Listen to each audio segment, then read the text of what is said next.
Aujourd'hui, on va parler d'Oscar Wilde et plus particulièrement de son roman Le portrait de Dorian Gray ou Comment comprendre le culte de la beauté. Oscar Wilde, je vous écris son nom complet, vous comprenez bien, je vais pas le prononcer, est un écrivain, romancier, dramaturge et poète irlandais. Il est né le 16 octobre 1854 pendant l'époque victorienne. L'époque victorienne, c'est l'apogée de l'Empire britannique pendant le règne de la reine Victoria. Oscar Wilde est baigné dès son enfance de culture classique grâce à l'engouement maternel pour la mode néoclassique de l'époque. Le néoclassique, c'est un mouvement préconisant un retour à la vertu et à la simplicité de l'antique après le baroque et suite à la redécouverte de Pompéi et Herculanum. Plus grand, il va rentrer au Trinity College de Dublin où il va approfondir ses connaissances de la culture grecque, ce qui va développer sa vision de l'esthétique. Il va aussi subir l'influence des pré-raphaélites, ce groupe de poètes et de peintres qui cherchent à imiter l'esthétique des maîtres italiens du XVe siècle, avant l'époque de Raphaël. Visiblement, il vit dans le passé, le Oscar. Il entre ensuite à Oxford et s'y fait un nom pour son style jugé comme décadent.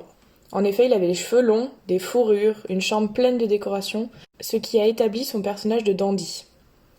Oscar Wilde obtient son diplôme, commence sa carrière littéraire, puis publie Le portrait de Dorian Gray en 1890, ce qui déclenche une tempête de protestations parmi les critiques.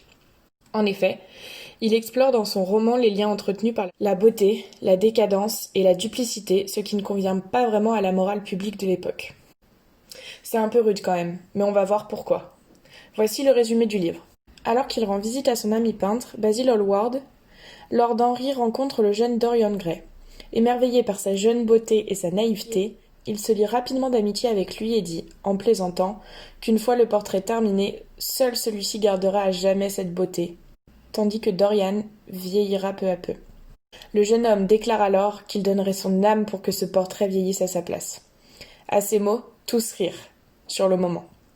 En fait, le portrait de Dorian Gray est un conte philosophique, donc une histoire fictive, ayant pour but d'amener une réflexion et de transmettre des idées. Pour le contexte, l'histoire se base sur la vie réelle que pourrait avoir un dandy, pleine d'élégance et d'excentricité, ainsi que d'esprit et d'impertinence. Ici, Basil Hallward représente la raison, et Lord Henry, la tentation en lui présentant le vice sous de belles phrases. Oscar Wilde utilise en effet des techniques d'écriture pour présenter ses arguments.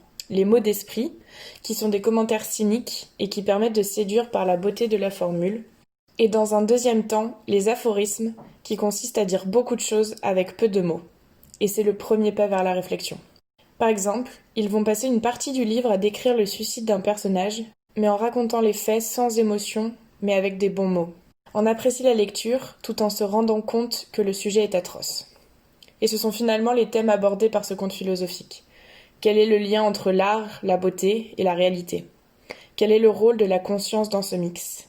Concrètement, tout le long du livre, Oscar Wilde développe l'idée que la beauté est dégagée de toute éthique grâce aux belles paroles de Lord Henry.